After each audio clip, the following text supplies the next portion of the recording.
Hi everyone, मेरा नाम है ज्ञान और आप सभी का मेरे यूट्यूब चैनल में स्वागत है। तो फ्रेंड्स, आज हम गोल्ड का वीकली एनालिसिस करेंगे। गोल्ड के साथ साथ हम क्रूड का भी एनालिसिस करेंगे और बीटीसी का भी एनालिसिस करेंगे। और कल के दिन में हमने बहुत बढ़िया प्रॉफिट बनाया, परसों हमने बहुत अच्छा प्रॉफिट बनाया। तो एंटायर वीक हमारा काफ़ी बढ़िया था और आई होप कि हमारा जो नेक्स्ट वीक आएगा वो भी बहुत अच्छा चलेगा। और हमने लाइव स्ट्रीम में बहुत बढ़िया प्रॉफिट बनाया। तो बस इसको कंटिन्यू करना है, इसको कंटिन्यू रखने की कोशिश भी करेंगे हम लोग। और आज गोल्ड का एनालिसिस करेंगे, हम गोल्ड के साथ साथ बीटीसी क्रूड का भी एनालिसिस करेंगे। तो देखो अभी क्या चल रहा है, आप सबको पता है कि टैरिफ वार चल रहा है। डोनाल्ड ट्रंप ने टैरिफ वार लगाया है और अभी सारे देशों के खिलाफ लगाया गया है। China, India, Pakistan, Russia, Vietnam, सभी कंट्रीज़ के खिलाफ लगाया है। मैक्सिको, कनाडा, मतलब किसी को छोड़ा नहीं है। तो अब जब ये टैक्स लगा है और मंडे मार्केट ओपन होगा, तो चाइना ने तो 34% दोबारा कल के दिन में लगा दिया। तो आपने कल देखा, कल मार्केट भी कल काफ़ी ज़्यादा वोलेटाइल थी जब चाइना ने अमेरिका के ऊपर टैरिफ लगाया। तो ऐसे ही जैसे अभी चाइना ने लगाया 34%, ऐसे और भी देश अभी आगे आने वाले टाइम में देखने को मिल सकते हैं जो जवाबी टैरिफ लगाएंगे। तो जब जवाबी टैरिफ लगाएंगे तो आप समझ सकते हो कि ये टैरिफ वार चल रहा है, एक लड़ाई है जो कि जिसका क्या नतीजा होने वाला है, जिसका क्या रिजल्ट आने वाला है, सबको पता है। नुकसान ही होने वाला है, सबका नुकसान है इसमें और किसी का फायदा नहीं है। तो मार्केट में एक बड़ा क्रैश आ सकता है आने वाले टाइम में। आप देख सकते हो कि अमेरिकी जो बाजार हैं वो भी गिरे जा रहे हैं और गोल्ड भी डाउन आया है, सिल्वर भी डाउन आया है। एप्पल, जो बड़े बड़े स्टॉक हैं सब गिरे हैं, अपना इंडियन मार्केट गिर रहा है। तो इसके जो भी फंडामेंटल रीज़न है वो आने वाले टाइम में काफ़ी ज़्यादा खतरनाक हो सकते हैं जो लॉन्ग टर्म इन्वेस्टर हैं उनके लिए। तो हम तो ट्रेडर हैं, हमारा क्या है, मार्केट अगर नीचे गिर रहा है तो हम डाउन साइड का ट्रेड बनाएंगे, मार्केट ऊपर जा रहा है हम ऊपर का ट्रेड बनाएंगे। सिर्फ हमें मूव को पकड़ना है ना, क्योंकि हम स्कैल्पर है, हम इंट्राडे ट्रेडर हैं। तो अभी जो लेवल्स बन सकते हैं उनको हम फाइंड करेंगे कि नेक्स्ट वीक के लिए हमारे क्या लेवल्स हो सकते हैं। और ये कल के दिन की हमारी ट्रेड है, आप देख सकते हो 220 पिप, देन 100 पिप। तो मार्केट ने कल बहुत बढ़िया, हमारे एसएल भी गए थे, ऐसा नहीं है कि सिर्फ टीपी ही लगे हैं, एसएल भी गए थे। लेकिन फिर भी हम जब एंड ऑफ द डे हम देखेंगे तो हम यही देखेंगे कि भाई कितना एसएल लगा, कितना प्रॉफिट गया हमारा, कितना ट्रेड प्रॉफिट गया, कितना हमारा एसएल गया। तो जब हम कैलकुलेट करेंगे तो हम प्रॉफिट में ही रहेंगे कल के दिन में भी। तो हमने कल के दिन में भी प्रॉफिट ही बनाया। तो अभी हम गोल्ड का एनालिसिस कर लेते हैं और इस चार्ट को हम जो है पहले डिलीट करेंगे। और फ्रेंड्स, बोलना चाहूँगा कि जो लोग भी मेरे मेंटरशिप वाले ग्रुप में आना चाहते हैं, आप जो है ना एक्सनेस में पार्टनर कोड चेंज करके मेरे मेंटरशिप ग्रुप को ज्वाइन कर सकते हो। साथ साथ में मेरा जो कोर्स 6000 का है उसे आप 999 में बाई कर सकते हो। अगर आप बिगनर हो तो मेरे ख्याल से कि 999 में एक बढ़िया डिस्काउंट है। इससे कम का कोई कोर्स होता ही क्या है, या फ्री में मिल जाएगा तो आप पता है कि फ्री की चीज़ की वैल्यू नहीं होती है। पहले मैंने सोचा था कि फ्री ही कर दूं, लेकिन क्योंकि पहले के लोगों ने 5-5, 6-6 हज़ार रुपये खर्च करके अगर बाई किया है तो उनके साथ नाइंसाफ़ी हो जाएगी अगर ये कोर्स फ्री हो जाएगा। तो इसलिए मैंने इसको कम से कम में 999 रख दिया है। और बिगनर फ्रेंडली है। बिगनर को अगर कोई नया मार्केट में आ रहा है तो उसको बिना सीखे ट्रेडिंग नहीं करनी चाहिए, क्योंकि आप इतना ही समझो कि अगर हम बिना सीखे ट्रेडिंग करेंगे तो क्या होगा, हमारा नुकसान ही होगा, फ़ायदा नहीं हो सकता। क्योंकि सीख के जो लोग कर रहे हैं उनकी उनसे गलतियां हो रही हैं, वो ओवर ट्रेड कर रहे हैं। तो बिना सीखे वाला कैसे करेगा, वो तो अनलिमिटेड गलतियां करेगा। तो बेटर है कि सीख के करो, और कोई भी काम सीख के ही किया करना चाहिए, बिना सीखे नहीं करना चाहिए, क्योंकि यहाँ पे तो हमारा पैसा ही लगता है। तो अभी हम चार्ट पे चलते हैं और सारे लेवल्स हटाते हैं। सबसे पहले हम जाएंगे वीकली टाइम फ्रेम में। वीकली टाइम फ्रेम में देखेंगे, अब हमने वीकली टाइम फ्रेम को ओपन करा तो हमें दिख रहा है कि मार्केट भाई तो हायर हाई लगा रहा है, लेकिन वीकली टाइम फ्रेम में एक बड़ा रिजेक्शन भी देखने को हमें मिल रहा है। लेकिन लेकिन क्या, जो वीकली का सपोर्ट था हमारा, यानी प्रीवियस वीक का जो हमारा एक डिमांड था, ये लेवल प्रीवियस वीक का जो डिमांड था, आप देखोगे मार्केट ने उसको ब्रेक नहीं किया है, मार्केट अभी भी उस डिमांड से ऊपर है। अब ये डिमांड कौन सा है? ये डिमांड है फ्रेंड्स थ्री, एक सेकेंड थोड़ा सा जूम कर दूं ताकि क्लियर दिखे ये। तो ये डिमांड कौन सा है फ्रेंड्स? ये है 30001, मतलब 3001 300 का डिमांड है, ठीक है ना। और मार्केट अभी इसके ऊपर ही है। तो फ्रेंड्स क्या हम अभी इसको बियरिश बोल सकते हैं? अभी हम इसको बियरिश तो नहीं बोल सकते कि मार्केट बियरिश हो चुका है और अब यहाँ से सेल ही करना चाहिए। एक्चुअली अगर देखो तो अभी ये बाई का ही लेवल है, 3000 वाला जो लेवल है वो बाई का ही लेवल है, अगर वीकली टाइम फ्रेम के हिसाब से देखते हैं। और डेली टाइम फ्रेम के हिसाब से भी देखते हैं तो आप देखो कि बहुत अच्छा डिमांड है ये जो एरिया है, बहुत अच्छा डिमांड है और इसको हम ज़रूर कंसिडर करेंगे, इसको हम मार्क करेंगे। तो इसको हम नोट डाउन कर लेते हैं। डिमांड हमारा जो है वो 3000 का है ना। इसको हमने मार्क कर लिया और प्राइस अभी इसके ऊपर ही जा रहा है। तो डेली टाइम फ्रेम का हमको डिमांड तो पता चल गया कि भाई ये डिमांड है 3000 का। और आपको याद होगा कि कल की लाइव में मैंने आपसे कहा था कि देखो आज का जो परसों हमने 800 पिप्स लिए थे, कौन से वाले लेवल से पता ही है सबको, 3055 से हमने बाय किया था और हमारा प्रॉफिट, ह्यूज प्रॉफिट बना था। 800 पिप्स हमने कैप्चर करे थे परसों वाले दिन। लेकिन कल के दिन में मैंने ये भी बोला था कि 3055 ब्रेक होने के चांसेस होगा। अगर वो ब्रेक होता है तो प्राइस 3000 तक जा सकता है। तो वैसा ही कुछ होता हुआ दिखा।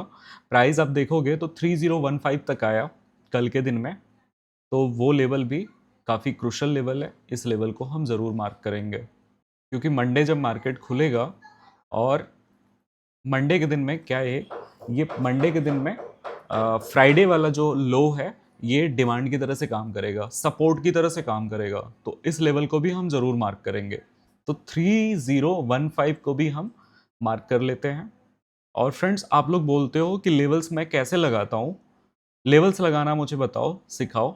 तो फ्रेंड्स मैं आपके सामने ही सारे लेवल्स लगा रहा हूँ, आप इसको देख करके सीख सकते हो और ये वीडियो एजुकेशनल पर्पज़ के लिए ही होती है। तो आप इसको ज़रूर देखा करो। ये है फ्राइडे का लो। फ्राइडे का लो हमारा बनेगा डिमांड, ये डिमांड की तरह से काम करेगा, ठीक है। अब ऐसा है नहीं कि डिमांड है तो डिमांड ब्रेक नहीं होता। डिमांड फ्राइडे का लो है तो क्या फ्राइडे का लो ब्रेक नहीं होगा? होगा। लेकिन फ्राइडे के लो के पास जब मार्केट आएगा तो एक बार रिजेक्शन आपको जरूर दिखाएगा, है ना। तो मंडे जब मार्केट आएगा यहां पे तो एक बार यहां से, अब आपको पता चल गया कि डिमांड क्या है 3000 और फ्राइडे का लो जो है 3015, ये डिमांड का काम करेगा। 3015 को ब्रेक करेगा तो प्राइस जो है 3000 तक जा सकता है। कंफर्मेशन कैसे लोगे आप? 15 मिनट का, जैसे मैंने बताया कि फ्राइडे का लो है तो 15 मिनट में ब्रेक होना चाहिए, 15 मिनट की कैंडल ब्रेक करनी चाहिए 3015 पे। अगर ब्रेक करती है, रीटेस्ट होता है, तो आप जो है डाउन साइड के लिए 3000 तक के लिए आप जा सकते हो, है ना।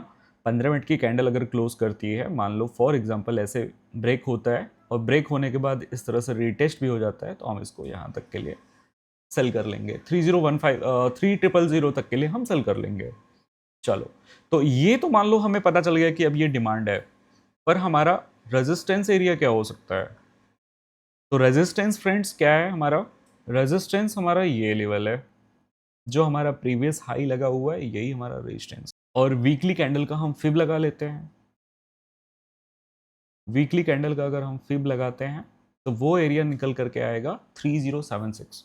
3076 से लेकर के 3090, यानी 88 90 99 सॉरी 88 और 90 वाला जो एरिया है वो बेस्ट सेल लेवल हो सकता है नेक्स्ट मंडे। नेक्स्ट मंडे ये हमारा जो है एरिया जो है ये एज ए रेजिस्टेंस काम कर सकता है, एक रेजिस्टेंस की तरफ से ये एरिया काम कर सकता है ना। तो इस लेवल को हम मार्क करेंगे एज ए रेजिस्टेंस। तो पहला रेजिस्टेंस हमारा ये है और दूसरा जो हमारा रेजिस्टेंस बनेगा वो बनेगा 313131, इस एरिया बनेगा। अब आप कहोगे क्यों बनेगा इस एरिया पे? क्योंकि आप अगर ना H4 में आप देखोगे तो मार्केट यहां से इसी एरिया से एक बड़ा रिजेक्शन दिया हुआ है, इसी एरिया को टच करके मार्केट गिरा है। तो जब फ्राइडे से एक दिन पहले मार्केट में हमने 3055 से बाई किया था और वो टारगेट कहाँ तक गया था, 3135 3137 तक गया था, ठीक। और वहाँ से मार्केट जो है गिरा है। तो ये पहला रेजिस्टेंस तो हमारा ये वाला एरिया होगा, दूसरा रेजिस्टेंस एरिया हमारा 3136 3137 होगा, है ना। तो इस लेवल को भी आप मार्क कर सकते हो, मैं यहाँ पे लिख देता हूँ क्योंकि भूल जाता है। तो रेजिस्टेंस या आप जो है सप्लाई बोल सकते हो, रेजिस्टेंस को ही सप्लाई बोलते हैं, डिमांड को ही सपोर्ट बोलते हैं। तो मैं इसको रेजिस्टेंस अगर देखता हूँ, मतलब R2 लिख देता हूँ मैं इसको, R2, ये R2 रहेगा। और इसका नंबर क्या है R2 का, 3137। तो ये इसका नंबर है। और ये नहीं दिख रहा, एक मिनट, बॉटम, हाँ ये दिख गया, है ना। इसको थोड़ा खिसका लेते हैं हम। तो 3137 आपको R2 दिख गया, मतलब रेजिस्टेंस नंबर 2 है। और रेजिस्टेंस नंबर 1 इसको भी हम मार्क कर ही लेते हैं क्योंकि भूल जाता है। तो 3090, तो 3090 हमारा R1 है, रेजिस्टेंस नंबर 1 है ना। अगर प्राइस, अब ये R1 R2 पता चल गया, D1 D2 भी आपको पता चल गया। मतलब D1 D2 का क्या मतलब है, फ्राइडे लो हमारा पहला डिमांड होगा और दूसरा हमारा डिमांड होगा 3002 या 3000, है ना। तो दो हमारा डिमांड यहाँ पे पता चल गया और दो हमारा रेजिस्टेंस एरिया पता चल गया। यानी कल जब मार्केट, मंडे को जब मार्केट ओपन होगा और मार्केट ऊपर की तरफ मूव करना स्टार्ट करेगा 1 मिनट में, अगर हायर हाई बनाता हुआ धीरे धीरे ये इस सॉरी, तो फ्रेंड्स जब मार्केट 1 मिनट में इस तरह से हायर हाई लगाते हुए इस वाले एरिया पे आएगा, रेजिस्टेंस नंबर 1 पे आएगा, तो ये वाला एरिया जो होगा 3088 3090, ये एरिया हमारा सेलिंग का एरिया हो सकता है। तो कंफर्मेशन लेकर के हम इस वाले एरिया से सेल भी देख सकते हैं। और मान लो एग्जांपल, हमें तो पहले पता नहीं है मार्केट ऊपर की तरफ मूव करेगा या डाउन साइड मूव करेगा, क्योंकि फंडामेंटल क्या न्यूज़ आने वाली हैं आज और कल में, आज सैटरडे यानी कल संडे, बीच में क्या कौन सा देश हो सकता है जवाबी कार्यवाही जवाबी कार्यवाही इसलिए बोल रहा हूँ कि जवाबी टैरिफ अगर कोई देश लगाता है तो उसका भी तो रिएक्शन आएगा ना मंडे को। तो मार्केट हो सकता है गैप डाउन करे, गैप अप करे, क्या करे। तो पहले मान लेते हैं मार्केट ऊपर की तरफ जाता है तो हमारा ये सेलिंग एरिया होगा 3088 3090, दूसरा हमारा सेलिंग एरिया होगा 3137 और डिमांड हमारा बनेगा 3115 3000। तो 3015, सॉरी 3115 नहीं, 3015, 3015 और 3000 ये हमारा डिमांड बनेगा। और हम मान लेते हैं कि डेली टाइम फ्रेम में या H4 टाइम फ्रेम में अगर ये लेवल ब्रेक हो जाता है तो क्या होगा, 3000 को ब्रेक कर देगा तो क्या होगा। तो 3000 का फ्रेंड्स अगर ब्रेक करता है, वैसे तो डिमांड है अभी, लेकिन अगर ये ब्रेक हो जाता है तो हमारा जो डिमांड बनेगा वो बनेगा फिर इस वाले एरिया पे, कहाँ पे, ये 2850, 2850 का हमारा डिमांड बनेगा जी, ये डिमांड बनेगा हमारा। तो हमें इसके लिए भी रेडी रहना पड़ेगा, क्योंकि मार्केट अगर डिमांड को ब्रेक करता है, 3000 को ब्रेक करता है H4 टाइम फ्रेम में, तो मार्केट 2850 भी लगा सकता है। तो इस चीज़ का हमें ध्यान रखना पड़ेगा। मार्केट में अभी हम ये नहीं बोल सकते कि मार्केट में बियरिश मूव, बियरिश हो चुका है, गोल्ड बियरिश हो चुका है, ऐसा नहीं बोल सकते। लेकिन निश्चित रूप से जब ये ब्रेक हो जाएगा, मेजर जो डिमांड है, डिमांड अब जैसे मैंने बताया कि प्रीवियस वीकली कैंडल को अभी अभी कल जब मार्केट गिरा, इतना गिरने के बाद भी प्रीवियस वीकली कैंडल को ब्रेक नहीं कर पाया, है ना, उसके ऊपर ही अभी ट्रेड कर रहा है। तो जब मंडे को ये लेवल ब्रेक हो जाता है 3000 का, तो नेक्स्ट लेवल हमारा 2850 ही होगा, क्योंकि वही हमारा डिमांड है अब। तो मैंने आपको सारा सिनेरियो यहाँ पे बता दिया है और लेवल्स भी ड्रॉ कर दिए हैं और आपके सामने ड्रॉ करे हैं। ट्रेड मैं 1 मिनट 5 मिनट में लेता हूँ, आपने देखा होगा, लेकिन लेवल्स इसी तरह से ड्रॉ होते हैं, है ना। तो ये है मेरा गोल्ड में, और गोल्ड में मैं अभी भी बियरिश नहीं देखूंगा।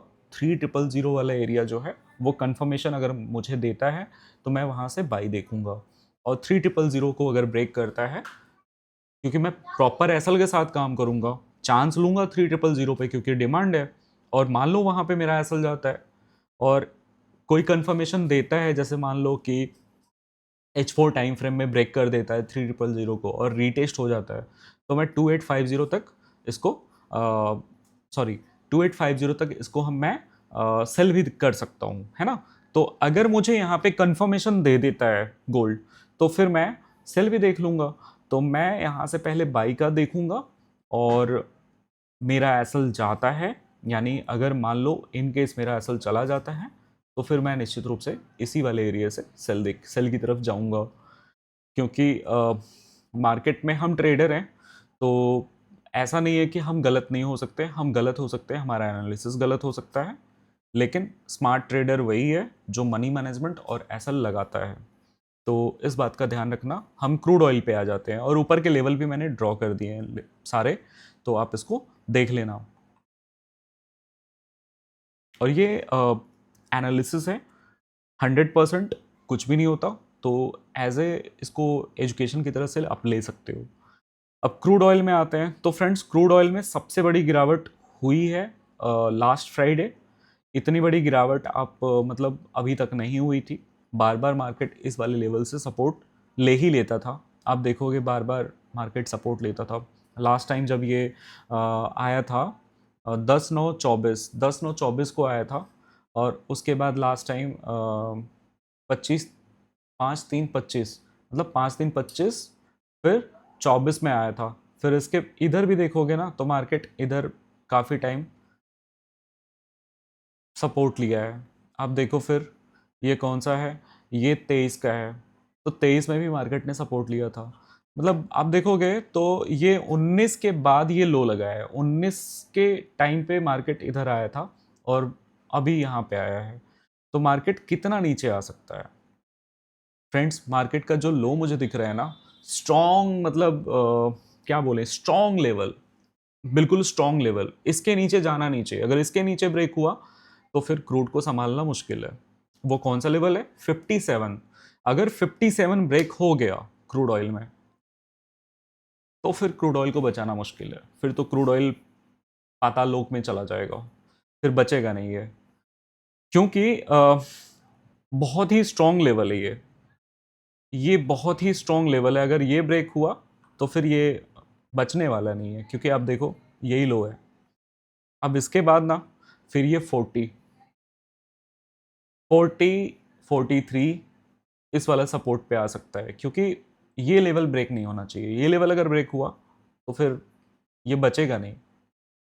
तो यहाँ पे लॉन्ग टर्म बाई देख सकते हैं, 57-58 वाले एरिया से आप लॉन्ग टर्म के लिए बाई देख सकते हैं। और यहाँ पे अब सेल करना ठीक नहीं होगा। मतलब ठीक नहीं से मतलब ये है कि अच्छी खासी सेलिंग यहाँ पे हो चुकी है, तो अब इसमें सेल करना खतरे से खाली नहीं है। आप बाइंग की अपॉर्चुनिटी यहाँ पे देख सकते हो। तो वही है, अगर आप बाई लेते हो तो आपको 56-55 पे अपना एसएल रखना पड़ेगा। एसएल भी बड़ा बनेगा और टारगेट भी आपका बड़ा बनेगा, क्योंकि यहाँ से जब मार्केट निकलेगा और 80 पे जाएगा तो आपको ह्यूज प्रॉफिट मिलने वाला है यहाँ पे। तो एसएल भी उसके हिसाब से ही जा रहा है। और बस वही है कि बाइंग की अपॉर्चुनिटी आपको ढूंढनी है और बाइंग का देखना है। और 57 का आपका सपोर्ट है, तो आपको एसएल भी 56-55 पे रखना पड़ेगा, क्योंकि विक्स आ सकती है, यहाँ पे विक आ सकती है। मार्केट काफ़ी वॉलेटाइल रह सकता है आने वाले दिनों में। हम बीटीसी में आते हैं। अगर बीटीसी में फ्रेंड्स आते हैं, तो बीटीसी में आप देखोगे बीटीसी में क्या हो रहा है। बीटीसी भी काफ़ी वॉलेटाइल रह रहा है, और इसका जो सपोर्ट है वो है फ्रेंड्स, एक जोन है पूरा, तो ये पूरा जोन ही मार्क करना पड़ेगा, नहीं तो नाइंसाफ़ी हो जाएगी। 77 से 76, तो ये पूरा जोन है जो डिमांड की तरह से काम कर रहा है ना। तो 76 और 77 ये डिमांड है, और अगर ये डिमांड ब्रेक होता है तो मार्केट 72 तक जा सकता है, और 72 से पूरे पूरे चांसेस हैं कि वहां से बाई आ जाएगा, क्योंकि वीकली सपोर्ट है, ये वीकली सपोर्ट है आपका। और इसके बाद थोड़ा और नीचे आपको यहाँ पे सपोर्ट दिख जाएगा, इस वाले एरिया पे 71-72 का, या 70 पकड़ लो। इसके नीचे नहीं जाना चाहिए। अगर इसके नीचे गया तो फिर इसको भी संभालना मुश्किल ही होगा, ये भी फिर संभाले नहीं संभलेगा। तो मेरा बाइंग का प्लान रहेगा बीटीसी में। अगर आपको देखना है तो आप बाइंग देख सकते हो, है ना। और वो एरिया है 77, 70, 72 का। मतलब अगर ये ब्रेक हो जाता है तो फिर नीचे वाला लेवल है 72, 70 वाला लेवल है, यहाँ से बाइंग देखा जा सकता है। और लॉन्ग टर्म बाई बीटीसी में हो सकता है, क्योंकि अच्छा खासा इसमें भी गिरावट हो चुका है। तो मेरा जो क्रूड ऑयल है और बीटीसी है उसमें यही रहेगा कि अभी शॉर्ट टर्म तो सेलिंग आ रहा है, लेकिन लॉन्ग टर्म में बाई है 77 और 72 से। क्रूड का भी सेम है, अच्छा खासा गिरावट वहाँ पे हो चुका है। और 57 का सपोर्ट है, अगर 57 का सपोर्ट आता है तो वहाँ से बाई देखना चाहिए छोटा सा एसल लेकर के, क्योंकि अच्छी अपॉर्चुनिटी है वहाँ पे क्रूड ऑयल में लॉन्ग टर्म बाई के लिए। और गोल्ड का सीन मैंने आपको बता ही दिया, तो ये 3 का मैंने एनालिसिस आपको दे दिया है। और वीडियो कैसा लगा कमेंट करके ज़रूर बताइएगा। आज थोड़ा सा वीडियो लंबा भी हो गया, क्योंकि मुझे थोड़ा सा टैरिफ के बारे में बोलना था। जनरली मैं फंडामेंटल चीज़ों पे नहीं बोलता हूँ, टेक्निकल ही बताता हूँ, क्योंकि मुझे टेक्निकल ही समझ में आता है। मुझे लगता है कि फंडामेंटल कुछ भी हो, टेक्निकल को मार्केट रिस्पेक्ट देता है। टेक्निकल से हमें चार्ट पे दिख जाता है कि हाँ प्राइस में क्या चल रहा है, तो ये पता चल जाता है कि चल क्या रहा है। तो इसलिए मैं ज़्यादा फंडामेंटल देखता नहीं हूँ। अगर आपका टेक्निकल स्ट्रांग है तो मुझे लगता है कि फंडामेंटल आपका कुछ नहीं कर सकता, अगर आप प्रॉपर एसल लगाते हो, मनी मैनेजमेंट करते हो तो फ्रेंड्स मिलते हैं नेक्स्ट वीडियो में। और मंडे में लाइव आऊँगा, तो आप लाइव स्ट्रीम को भी ज्वाइन कर सकते हो। जो भी नए हो चैनल को सब्सक्राइब कर लेना। चैनल को थोड़ा सा आप लोगों का प्यार सपोर्ट का ज़रूरत है, तो वो देते रहो। मिलते हैं Monday. Bye bye, take care.